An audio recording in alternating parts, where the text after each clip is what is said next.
Marcelo Catani es uno de los fotógrafos más reconocidos de nuestra ciudad.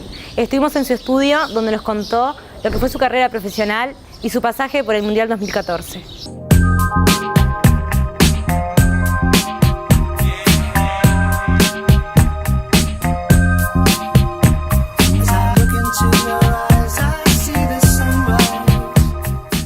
Bueno, yo empiezo en esto de la fotografía casi de niño.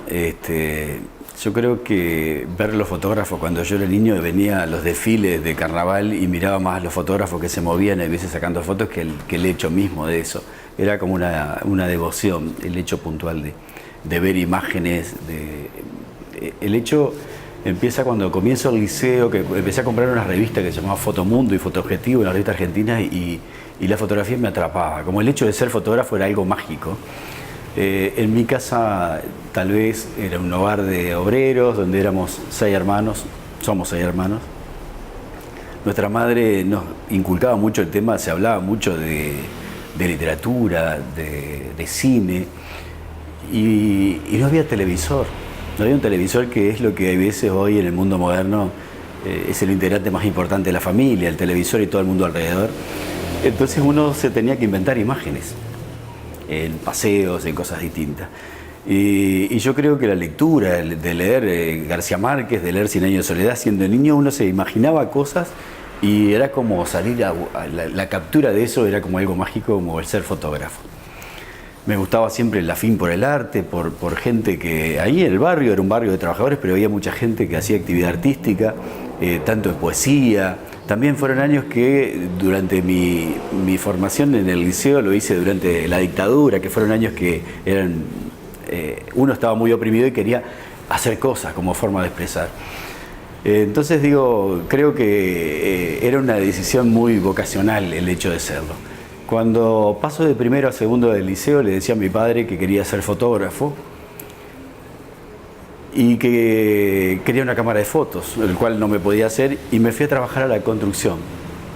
Había pasado con muy buena nota, porque por suerte como estudiante andaba bien, y voy a trabajar a la construcción y trabajé diciembre, enero y febrero, pleno verano, poniendo asfalcote y fibra de vidrio en el barrio San Martín, y ahí con el dinero que acumulo me compró la primera cámara de fotos y sigo estudiando, o sea, paralelamente sigo estudiando con mi primera cámara, objetivo cumplido. Pero también un poco el hecho puntual de que nadie te regaló nada, de que esa cámara fue sacada con sacrificio, que uno disfruta más de ese tipo de cosas que aquello que cuando uno dice papá quiero que me hagas y aparece el dinero, y como que no se valoran a veces ese tipo de cosas tanto como cuando lo logras con un sacrificio y con el porfiado de querer decir quiero tener esto. Ahí empiezo con la cámara de fotos a investigar, a darme mis porrazos, porque también las primeras fotos eran horribles, era el conocer un poquito el equipo, estamos hablando que era época de rollos, y seguí estudiando, paralelamente iba estudiando, con los estudios bien, pero siempre decía lo que quiero es la fotografía. Y así me llego casi a los 17 años que empiezo a trabajar en un diario, el diario Cambio, que ya empecé a hacer coberturas. En ese entonces hacía fotografías de murga, toda la explosión de las murgas, falta la papa al comienzo, punto y coma, hacía fotos de amigos murgueros y vendía, entonces me iba generando un dinero para ir mejorando mi equipo.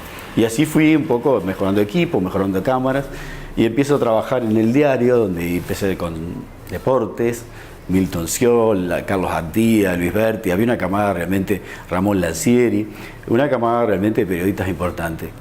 La parte de haber vivido en el diario la parte periodística es un hecho que me marcó, te marca fuego, porque también el hecho de hacer de fotografía periodística significaba el hecho de que por ahí estás en un hotel rodeado de banquetes y de ministros, como por ahí llegás y de la redacción te dicen mirá que hubo un accidente o se quemó un viejito y allá te vas, de lo peor a lo mejor, ver la vida en su real dimensión, que eso es lo más importante que me dio un poco la profesión, de conocer gente, de vincularte con gente, desde ser amigo desde el cuidamoto hasta desde un Mercedes-Benz te pegan un bocinazo al cuidamoto que también es amigo, que eso también es impagable, que hasta uno hoy es de las cosas que uno más disfruta en la vida, que es ese capital humano de decir que el vínculo con la gente. Y seguí estudiando, estudié Derecho, entré en la Facultad de Derecho, integré la Asamblea del Claustro de la Regional Norte Y como concepto, ¿qué te puedo decir? Que si me hubiese recibido abogado iba a ser el abogado más triste del mundo. Y la fotografía me ha dado una cantidad de satisfacciones, una cantidad de cosas que he logrado un poco, ha sido sin duda el sustento de mi familia. Después que conformo una familia, tengo 4 hijos, que todos lo he hecho con una cámara de fotos. Después de ahí en más, de ese día que trabajé en la construcción para comprar mi primera cámara, hasta hoy no he hecho otra cosa que vivir de la fotografía. Y de lo que más me gusta hacer y de lo que le he dedicado una vida. Entonces digo, no tengo más que ser agradecido de esta profesión que me ha dado tanto, que le he dado lo mejor de mí siempre y que siempre decimos, estamos todos los días aprendiendo. En el año 2000 agarramos lo que fue la transición de lo que era lo de rollo a lo que es hoy el advenimiento digital. Los viejos fotógrafos estaban como diciendo, esto que apareció, la fotografía digital es moda. La verdadera fotografía es la de rollo. Era como justificarse. Y la fotografía digital llegó para quedarse y al tiempo aquellos que no asumieron de que había que cambiar el rollo por lo digital fueron obsoletos, desaparecieron. Yo iba a hacer las coberturas del diario Cambio, iba con ampliadoras, con cajas llenas de reveladores, fijadores. Durante años estuve dentro de un laboratorio blanco y negro. El olor a químico de las manos es algo mágico. Ver de una hoja blanca aparecer una imagen es un hecho de magia que nunca me deja de sorprender. Pero ¿qué es lo que digo? Hoy, al golpe de un clic, la misma foto la ves en blanco y negro, en sepia y como quieras. Entonces no podemos dejar de conocer ese tipo de cosas. Y esa transición fue compleja. Fue compleja porque todos los fotógrafos, invertir en lo digital era muy costoso y llegar a decir, bueno, tengo una cámara de altas prestaciones, en lo digital era muy caro. Y bueno, lo que siempre, en ese entonces fui a un congreso en Buenos Aires, porque estamos todos buscando un mesías que nos diera la solución. ¿Qué es esto? ¿Qué vino? ¿Si lo digital? ¿Qué hacemos? La dio un fotógrafo brasilero, Manu Poladian, que la verdad es que es fantástico y hasta hoy me queda.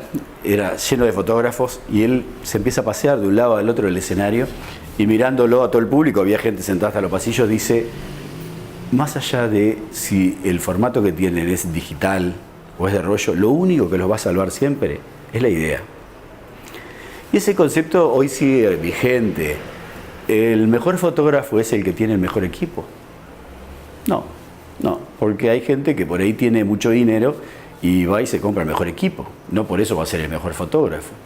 Entonces digo, creo que hoy lo que siempre marca la diferencia es la idea, es el talento, es la sensibilidad de ver cosas que los demás no ven, que por ahí les es desapercibido.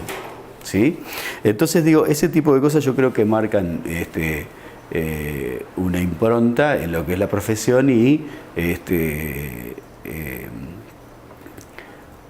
el tren pasa, o te subís o después lo corres detrás de él y no llegás. Entonces digo, hoy también la tecnología ha avanzado y creo que todos los días hay que estar aprendiendo. Si no vienen las nuevas generaciones y la verdad que te pasan por arriba y también. Eso es bueno, ir renovándose todos los días, ¿no?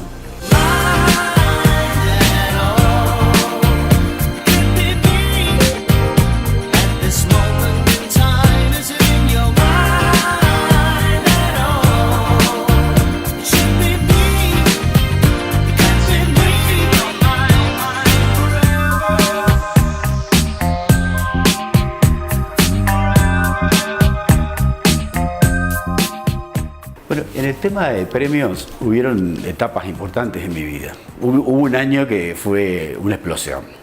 Que yo creo que ahí, yo en ese entonces empecé la docencia, que es un tema que me gusta. Yo tenía un taller de fotografía acá en Salto y tenía un taller de fotografía en Artigas. El año 98.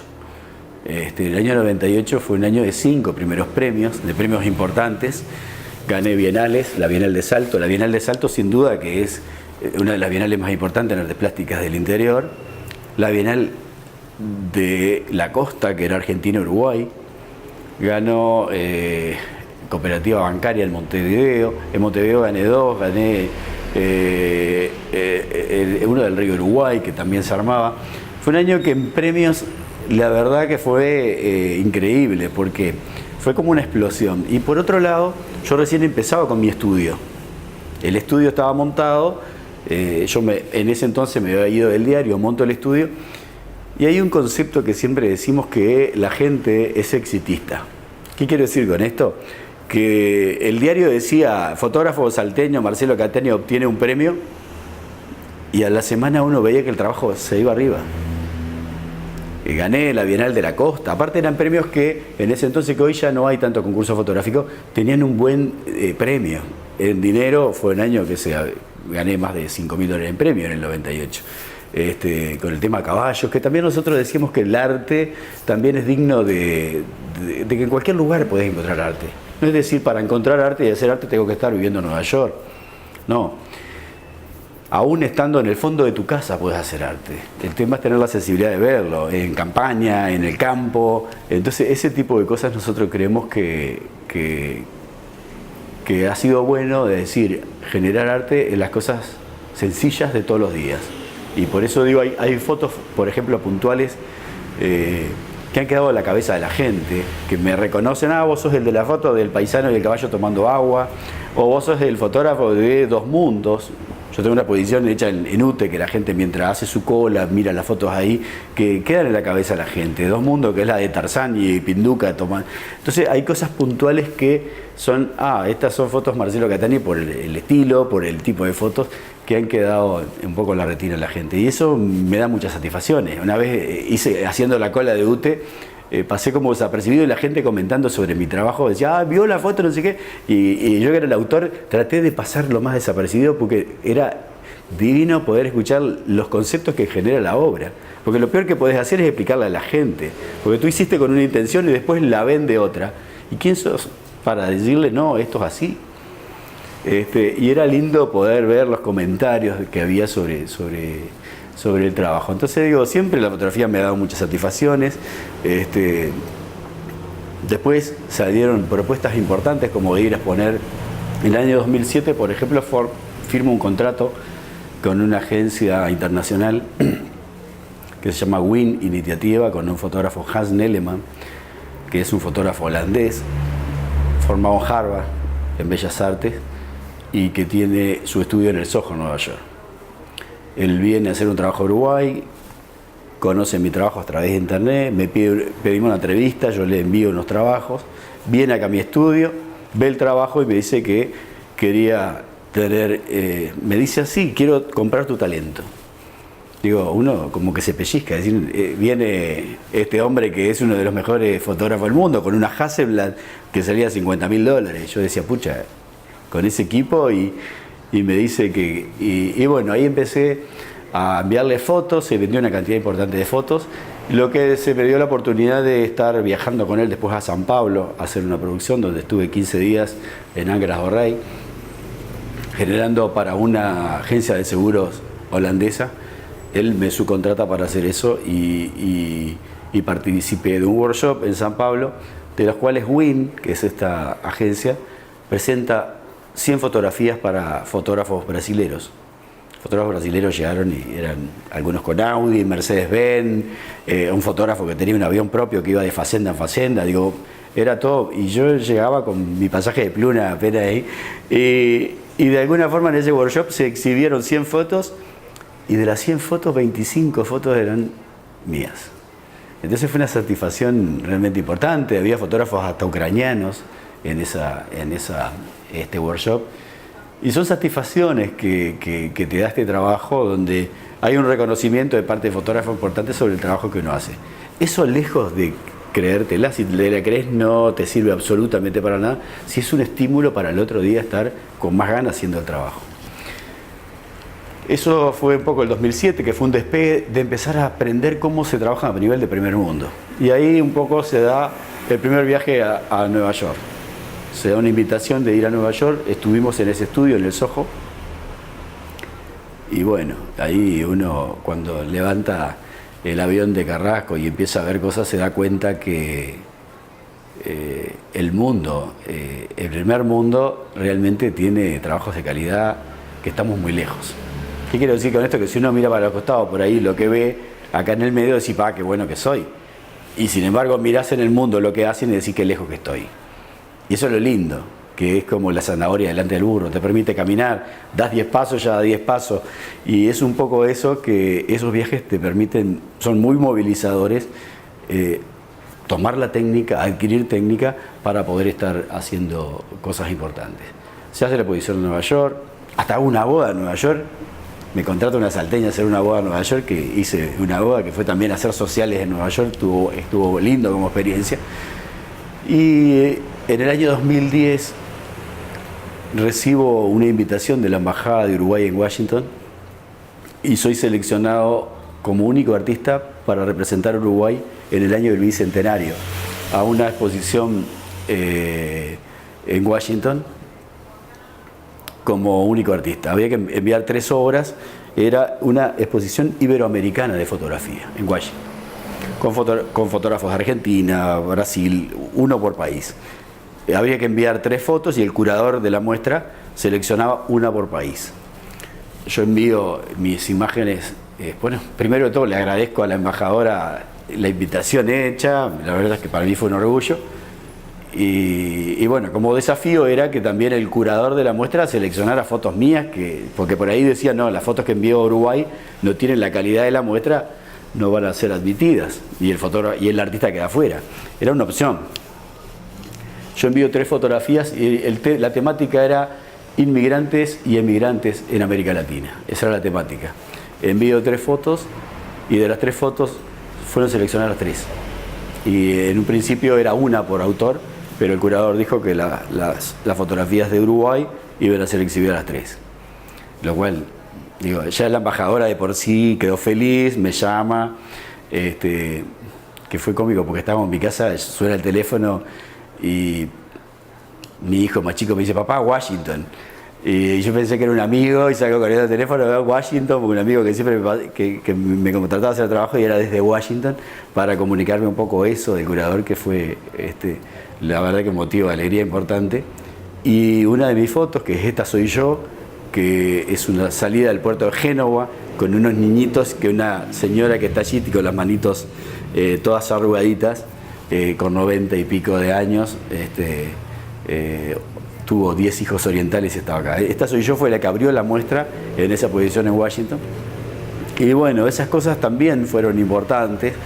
Eso me trajo aparejado que la embajada después me invitara a ser el fotógrafo que exhiba en la embajada en el marco del Bicentenario. Y allá fuimos con nuestra muestra a Washington y se hizo la presentación donde estuvo Jorge Gestoso, el embajador que fue Giannuzzi, y con una embajada colmada de gente, donde viene el Washington Post a hacerte una nota. Al otro día me llaman y de La Voz de América tenés que ir a hacerte una nota, y por allá me veo que en un set me están maquillando todo y me meten para adentro y me dice Héctor Serpa, que en ese entonces estaba ahí, vivía ahí, después estuvo en Afganistán, me dice Ana María, una puertorriqueña, fue la que me hizo la nota y me dice, el nivel de audiencia de ella son 5 millones de personas. Entonces digo, son cosas que, porque la ve todo el mundo, todo lo que es, son cosas que realmente te marcan y te marcan a fuego. Decir que esta profesión tan linda que me ha dado todo, me ha dado también ese tipo de satisfacciones, que no es menor.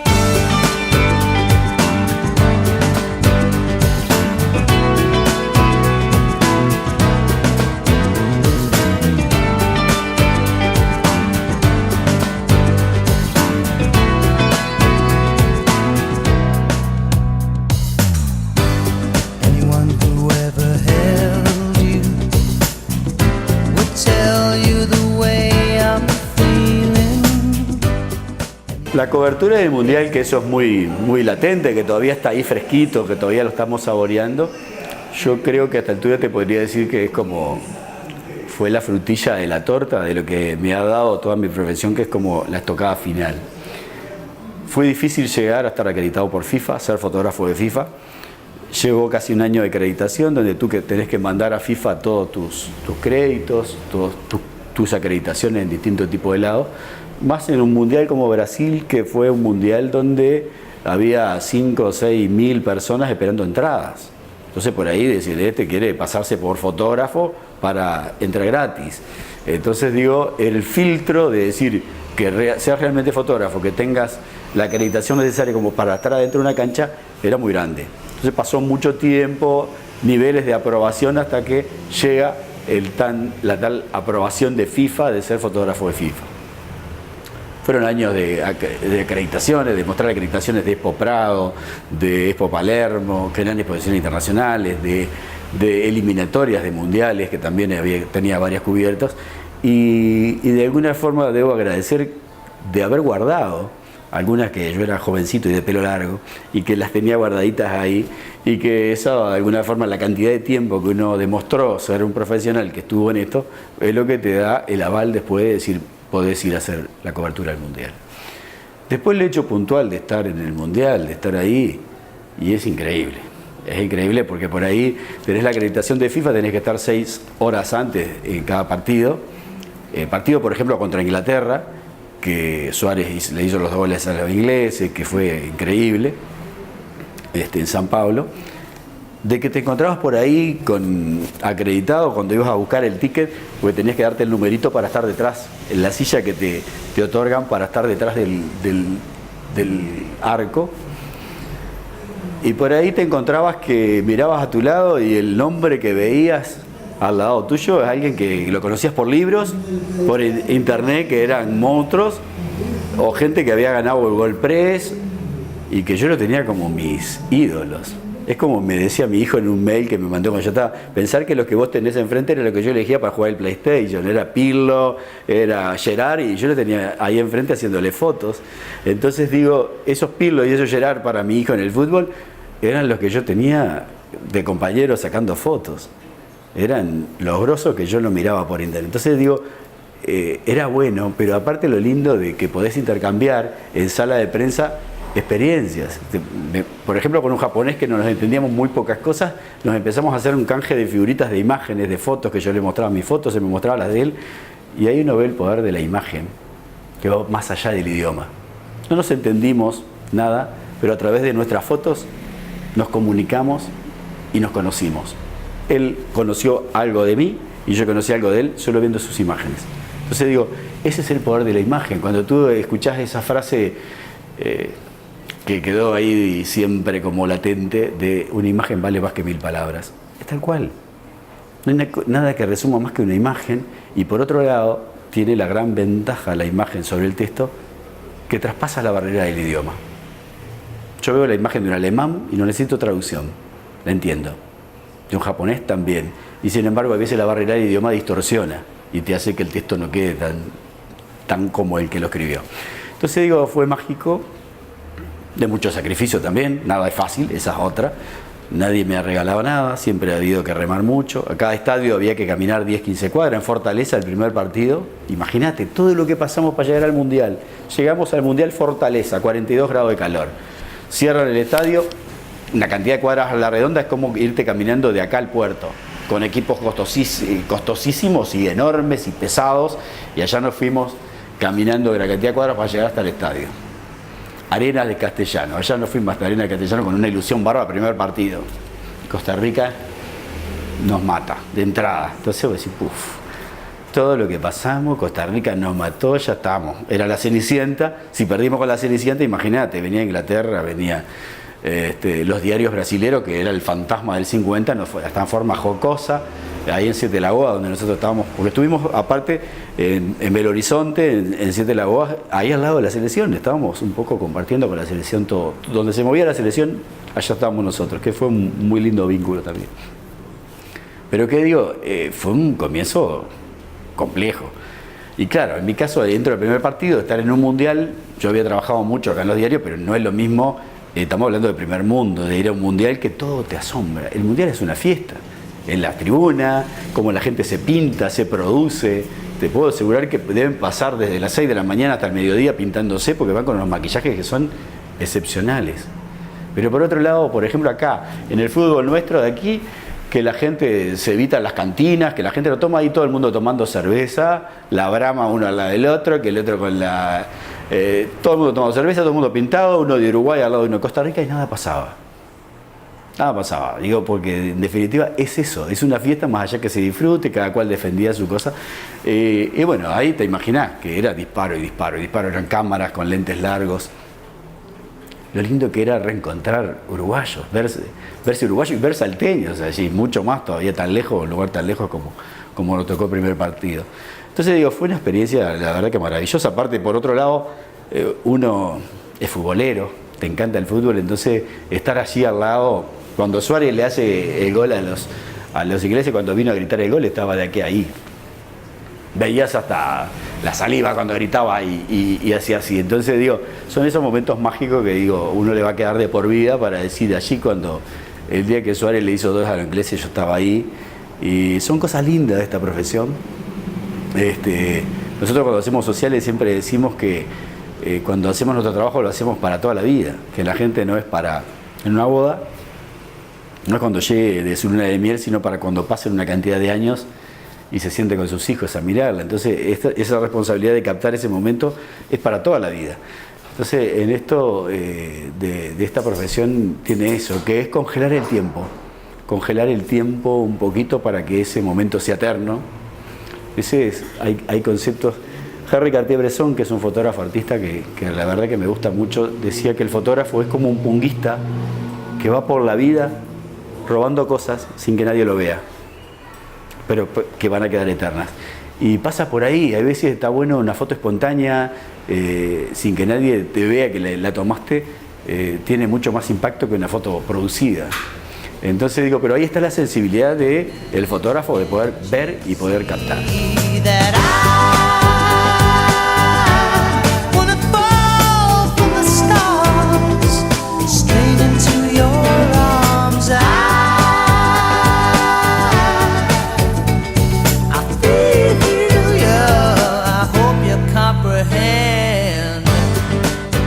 Por ejemplo, los talleres de fotografía son cosas que la he tomado desde muy joven. He formado mucha gente, por este estudio ha pasado muchos fotógrafos, han salido muchos fotógrafos, lo cual te digo hoy para mí es motivo de orgullo. Algunos han superado mi trabajo, algunos son mejores, pero siempre he disfrutado de las buenas fotos. El otro día, por ejemplo, el año pasado hice un curso para la Oficina de la Juventud de la Intendencia que quedó gente afuera, eran 250 inscriptos. Era como darle clase con micrófono porque había gente sentada afuera y era la avidez que tiene la gente por la fotografía. Y recibí mensajes de texto, de por ahí hasta de colegas que diciendo, estás loco, estás formando gente, estás matando tu trabajo porque hoy mañana son gente que va a salir a competir. Y hace más de 20 años que doy curso de fotografía y nunca me faltó trabajo. Entonces digo, si uno forma gente y sale mejor que uno, bienvenido sea. Pero el enseñar, hay que ser honesto a la hora de enseñar. ¿Qué significa ser honesto? Enseñar todo. No esconder cosas por decir el miedo, porque eso es un acto de mediocridad y de deshonestidad. Decir, voy a estar a cargo de ser docente, de enseñarle a alguien y le voy a enseñar algo por miedo de que me supere. Eso por suerte nunca me ha tocado y he tenido la suerte de tener alumnos que han salido y que hoy están viviendo de esta profesión. Entonces digo, ese tipo de cosas me dan mucha satisfacción. ¿Por qué? Porque es de alguna forma devolverle a la fotografía todo lo que me ha dado. ¿Y qué es lo que digo que uno disfruta? Cuando disfruta de la fotografía, disfruta de las fotos hasta si sea de la competencia. Yo en mi caso, hoy a veces ves una fotografía y es competencia directa en cuanto a tu trabajo, y si es buena, la aplaudo. Bienvenido sea ver buenas fotos. Y eso te hace crecer, te permite crecer, si no te amalgamás, si no entras en la mediocridad.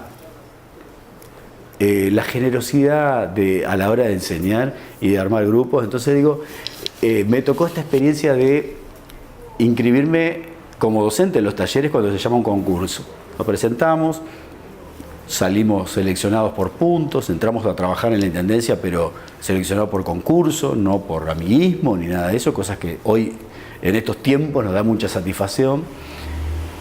y encaramos el taller de fotografía. El primer año el taller de fotografía fue por lejos el taller que más inscriptos tuvo. Fueron 300. Y ahí empiezo en Salto y en Belém. La experiencia de ir a viajar a Belém fue también linda, rara, porque me dije, ir a Belén una vez por semana, era como diciendo, bueno, la verdad que fue maravilloso la ida a Belén, de reencontrarme con gente, de ir a encontrar los personajes del pueblo, de formar gente, de decir, fuimos un día a una señora que cumplía 104 años, era un mapita de arrugas su carita, y mi sueño fue llegar a Belén y dije, yo quiero terminar el año en Belén con una exposición de fotos en la plaza de Belén, con los personajes de Belén. Y la verdad que el año pasado terminamos el año con una exposición en la plaza de Belén, donde no debe haber cosa más linda en cuanto a actividad artística que ese reencuentro entre la gente de todos los días y ellos mismos. Digo, por ahí tú tenés una foto y lo veías al personaje que estaba en la foto mirándose. Ese encuentro de decir, yo soy importante capaz para el pueblo. Imagínate, a las 19 horas en un pueblo chico como Belén, que pongan música y haya fotos colgadas en una plaza, al ratito todo el mundo mate en mano, se inundó la plaza de gente.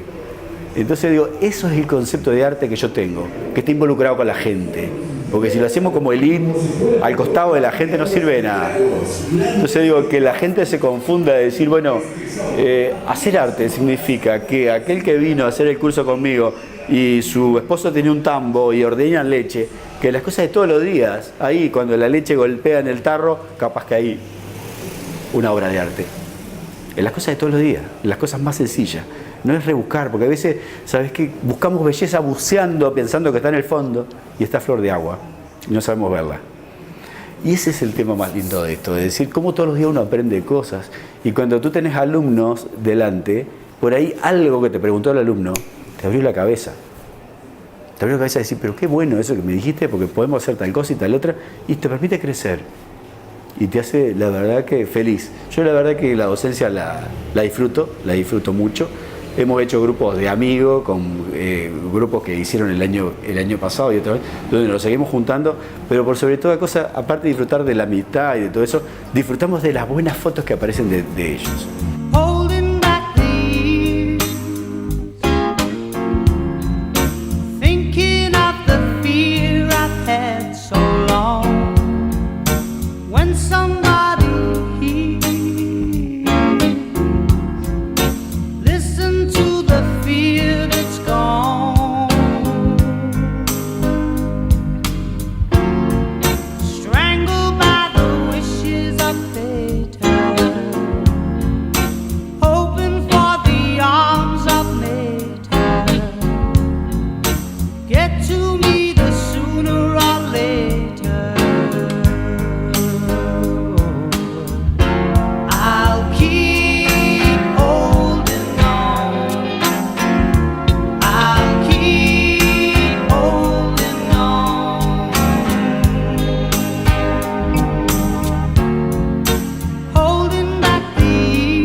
El costurero comenzó a funcionar en el año 1953. Desde ese entonces se dedican a preparar ajuares que son donados al Hospital de Salto. En la actualidad, las señoras se reúnen y confeccionan ropa que luego es donada a escuelas públicas.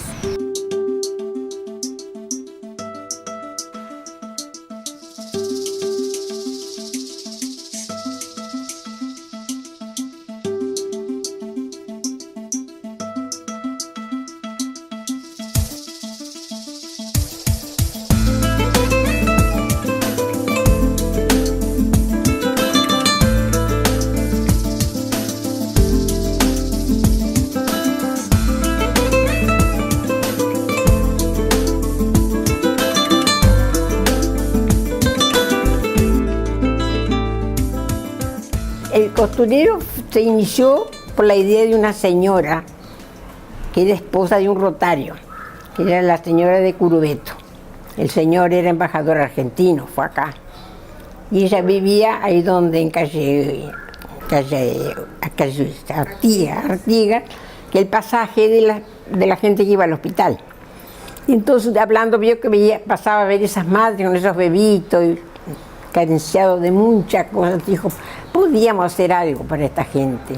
Vamos a dedicarnos a los bebés y a las mamás del hospital. Y así nació. Más o menos fue así la idea de la iniciación del costurero. Pero en esa época era solamente para los bebés que nacían en el hospital. Entonces, esta señora armó el costurero con varias compañeras que eran señoras de Rotario, señoras nada más. Y pues ella estaba, me he dicho. Y entonces, ella hacía las reuniones, ella decía siempre la providencia. Se compraban las piezas de franela. Y entonces ella cortaba, llevaba máquinas eléctricas. Nos reuníamos por lo general, después de un tiempo, en La Verde, que era la casa de Rota, allá en la costa. Y allá se hacía el costurero. Entonces ella pasaba en la máquina y nosotras a mano hacíamos toda la sobrecostura que se hacía en aquella época en esa batita. Bueno, y ahí se armaba el ajuar. Después las batitas, todo se confeccionaba ahí en el costurero. Los rebozos, se compraban las telas y se armaban los rebozos. En aquella época eran mantillas que se envolvían. Todo eso se hacía en el costurero. Y así nació nuestro costurero. Y así empezamos, y de a poco, nos reuníamos como ahora un día por semana. Y bueno, así fueron pasando los años, hasta que después se fue ampliando. Esta señora ya después falleció pobre, ya trabajó muchos años, ¿no? Y fue renovándose el grupo de las compañeras.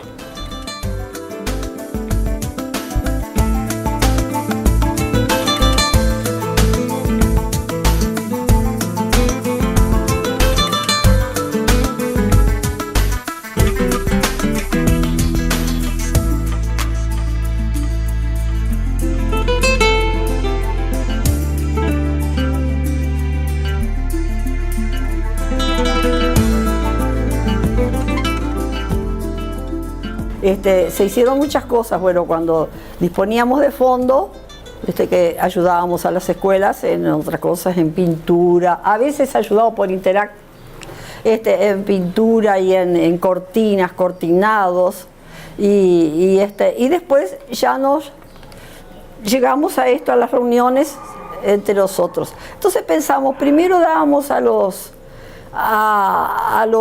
barrios, hacíamos un censo y dábamos ropa para la familia.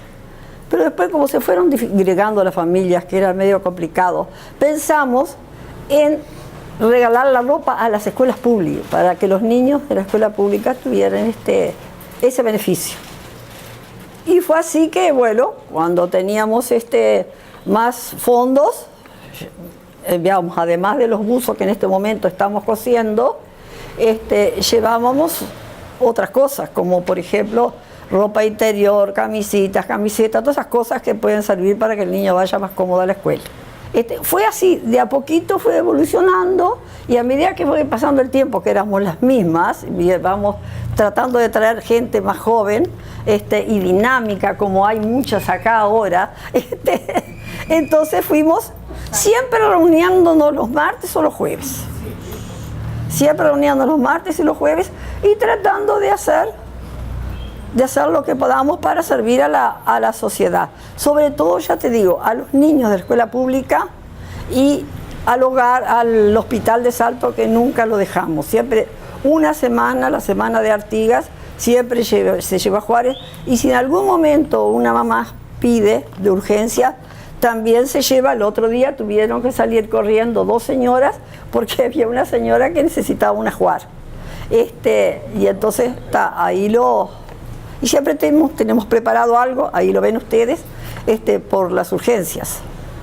Creo que seguramente me quedó muchas cosas del tintero y que de pronto alguna otra señora me puede ayudar. Pero yo quería hacer una mención especial a todas las señoras que estuvieron con nosotros. Algunas ya no están. Como, bueno, doña Alicia, como habíamos dicho, Nilda Varese, Marta Mora, Elba Bolini, Chichi Marciotti, Lila Varese, Eros Garbani, Artemis Ferreira. Otras que por distintos motivos siempre están, pero no en este momento está. Beba Pereira, un recuerdo muy especial para Beba Pereira de Canepa, que fue, nosotros le decíamos, ella cortaba después las piezas y le decíamos Coco Chanel, porque como era la que cortaba todo para nosotros armar. Bueno, esa señora está en Montevideo, pero siempre la recordamos. Después Popo Molteni, Carolina Arbiza, Nelly Quinteros, Teresita Brutarán, Elena Constela, Graciela Suárez. No recuerdo si en este momento me falta alguna, porque bueno, esas vías, Grisel, la señora jefe de policía. Que pasó, pero siempre está con nosotros. Grisel, sí. Grisel Novo. Y así se va renovando, y las que, bueno, estamos tratando de siempre queremos el costurero. Nunca puede faltarnos el costurero. Ahora son los jueves, es una reunión de amistad y de compañerismo, y hacemos ese. Claro, y hacemos eso, cosemos ahora en este momento los buzos porque no podemos tejerlos nosotros. Y entonces los mandamos a hacer y tenemos cajas y cajas ya juntos para el invierno que viene. Estamos haciendo un stock para el invierno que viene. Nosotros somos socias, pero además alguien a veces nos ayuda. Siempre nos acordamos mucho de Toto Campos, que era el que siempre nos conseguía fondos. Después, cuando estábamos al principio, cuando estaba en el hospital, creo que Nélida ya lo dijo, por ejemplo, la doctora Belzarena nos conseguía piezas en el Ministerio de Salud Pública, piezas de tela, y nos traía para que nosotros hiciéramos todo lo correspondiente para los bebés del hospital. Pero eso fueron otros tiempos. Ahora está pasando el tiempo y entonces lo hemos, pero siempre está presente el costurero todo el año, no nos puede faltar. Nos sirve a nosotros y algo también lo damos a la sociedad, por supuesto, que es lo fundamental.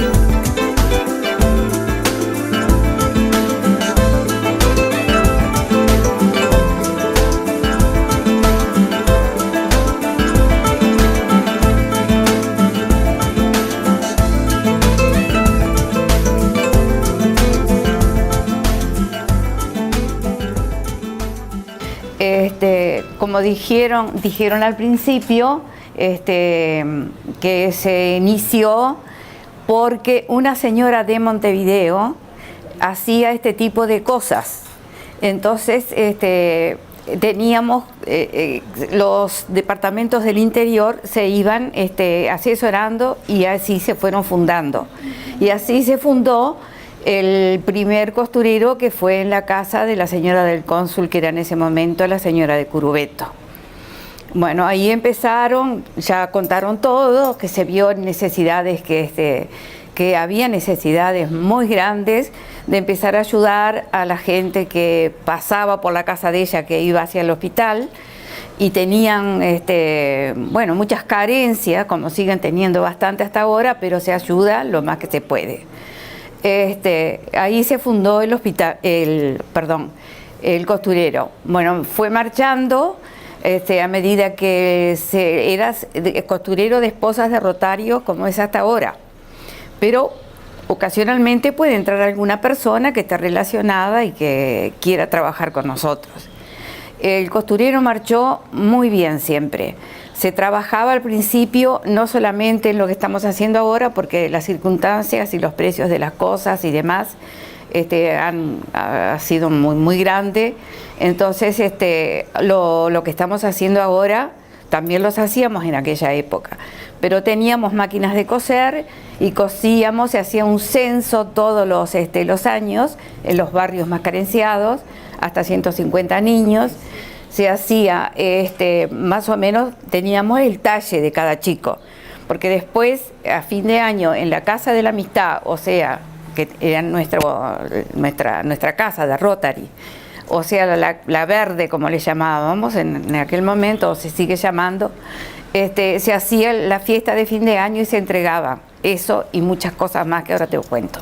Y empezamos a coser, a tomar medidas, a coser para esos chiquitos, y después llegaba fin de año, se hacía un reparto en la Casa de la Amistad, se le entregaban juguetes que también nosotros y las hijas de muchas compañeras, como por ejemplo la señora del doctor Irasusta, que tenía hijas chicas, ella arreglaba las muñequitas que tenían las hijas ya, que no jugaban más con ellas y lo que fuere, y eso aumentaba la cantidad de juguetes que teníamos para repartir, y golosinas también.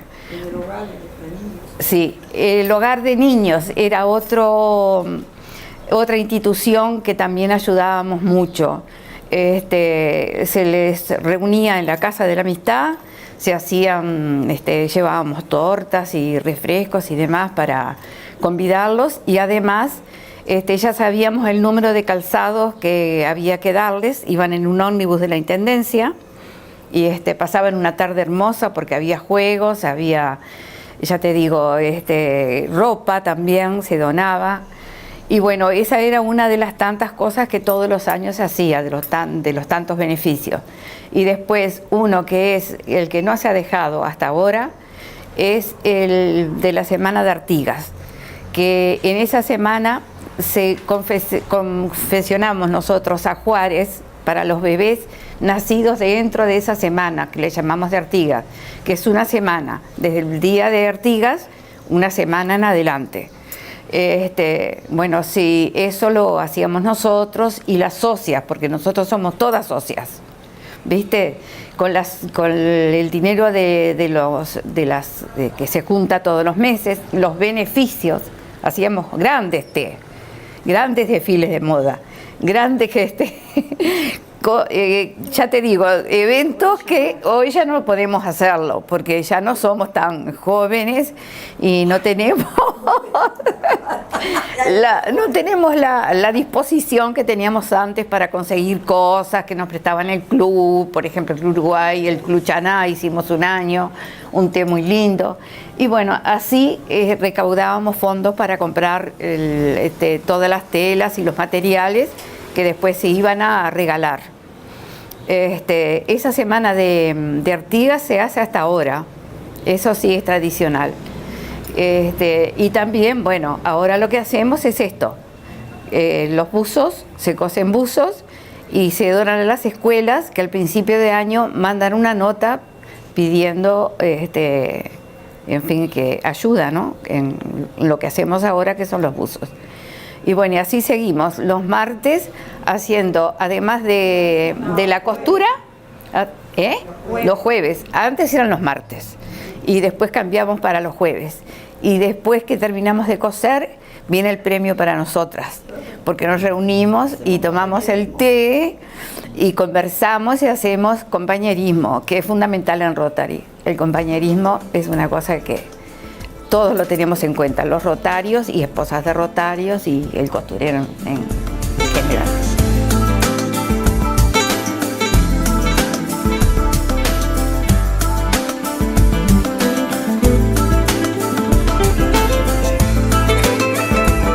Que este año hicimos un recorrido con Rotary por las escuelas que comprende la zona de Mataojo, que son 5 escuelas. Entonces, al ir recorriendo, que lo hicimos para otro proyecto de Rotary, que es Salud Visual Infantil, aprovechamos a ver cuáles eran las necesidades y vimos que entre las necesidades eran justamente ropa de lana, ropa de abrigo. Entonces aprovechamos el viaje y tomamos nota de todos los niños, las directoras nos dieron los nombres, las edades, más o menos los tamaños. Y entonces con las 5 listas llegadas al costurero, enseguida preparamos todo eso junto con otras cosas que se mandaron también, mediecitas y calzado. Y entonces también se llegó a nuestro salto más interior, que también tienen muchas necesidades. Y pensamos que si el año que viene tenemos la posibilidad de recorrer otra zona también por Rotary con los otros proyectos, también el costurero siempre está atento a todas las necesidades en cualquier lugar del departamento de Salto, especialmente en las escuelas públicas.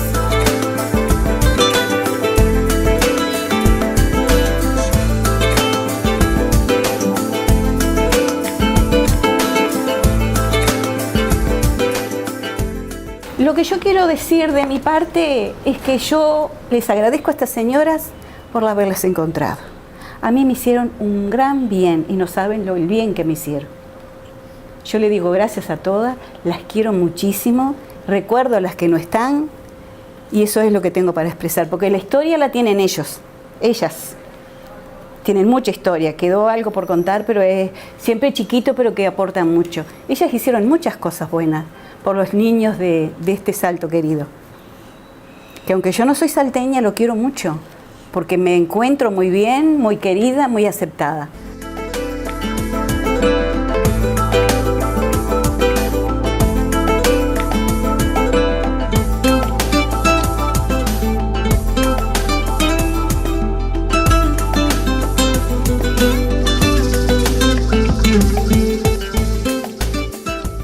Bueno, las compañeras ya han explicado mucho de esta obra que lleva, creo que son 63 o 65 años que hemos estado recopilando, o sea que más de lo que ha dicho Nélida.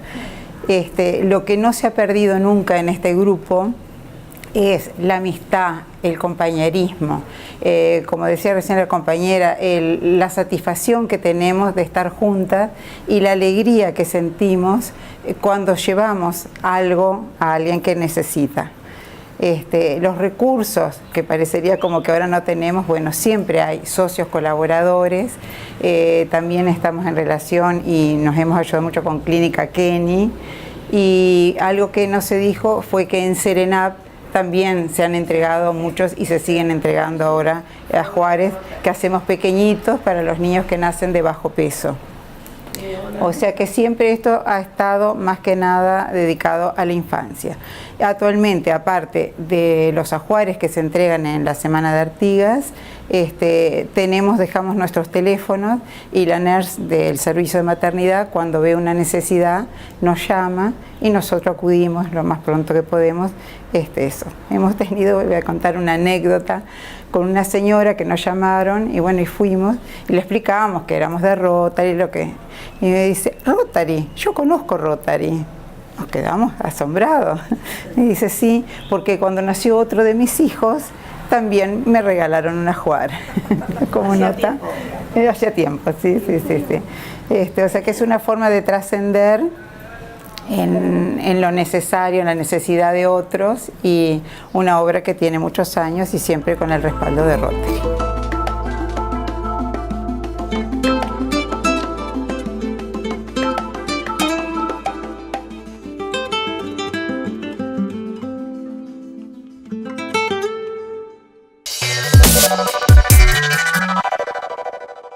Todas las actividades que ha realizado Rotary Club Centro ha contado con la ayuda de las esposas rotarias, para beneficio de las tareas de la Clínica Kenny, Serenap y también para las ONG que apadrina Rotary. Quiero destacar el compañerismo que hay entre estas señoras que ponen lo mejor de ellas para ayudar a los que más necesitan.